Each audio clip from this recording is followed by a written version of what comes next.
Last வீடியோல qualifying questions use பண்ணி எப்படி ஜங்க் லீட்ஸ் அவாய்ட் பண்ணலாம்னு பார்த்தோம். சூப்பர். இப்போ ஒரு கேள்வி. உங்களுக்கு ஒரு நாளைக்கு 10 என்கொயரி வருது. இந்த 10 லீட்ல ஃபர்ஸ்ட் யாருக்கு நீங்க கால் பண்ணுவீங்க? யாருக்கு ஹை ப்ரியாரிட்டி கொடுப்பீங்க? குவாலிஃபையிங் கொஸ்டின்ஸோட சூப்பர் பவர் என்னன்னா, ஜங்க் லீட்ஸ் அவாய்ட் பண்றது மட்டும் கிடையாது. எந்த லீடுக்கு ஃபர்ஸ்ட் கால் பண்ணணும், எந்த லீடுக்கு ப்ரையாரிட்டைஸ் பண்ணணும்னு ஈஸியா நீங்க ஐடென்டிஃபை பண்ணிக்கலாம். ஒரு எக்ஸாம்பிளுக்கு நீங்க ஒரு டிஜிட்டல் மார்க்கெட்டிங் ஏஜென்சி ரன் பண்றீங்கன்னு வச்சுக்குவோம்.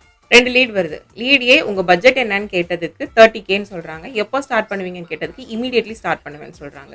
அண்ட் லீட் பி என்ன சொல்றாங்கன்னா பட்ஜெட் 20Kன்னு சொல்றாங்க. எப்போ ஸ்டார்ட் பண்ணுவீங்கன்னா 3 மந்த்ஸ்க்கு அப்புறமா ஸ்டார்ட் பண்ணுவேன்னு சொல்றாங்க.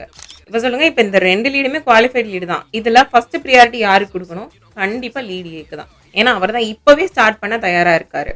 ஃபர்ஸ்ட் நம்ம ஹார்ட் லீட்ஸ் ஐடென்டிஃபை பண்ணி அவங்களுக்கு கம்யூனிகேட் பண்ணி அவங்களை கன்வெர்ட் பண்ண பார்க்கணும். அப்படி இல்லைன்னா டக்குன்னு அவங்க வேற காம்படிட்டா சூஸ் பண்ணிடுவாங்க.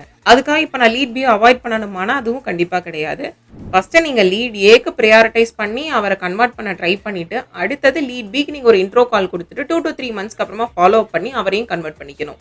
ஸோ எல்லா லீட்ஸுமே இம்பார்ட்டண்ட்டான லீட்ஸ் தான். இந்த மாதிரி நிறைய டிஜிட்டல் மார்க்கெட்டிங் ஸ்ட்ராட்டஜிஸ் தெரிஞ்சுக்க எங்களை ஃபாலோ பண்ணுங்க. தேங்க்யூ.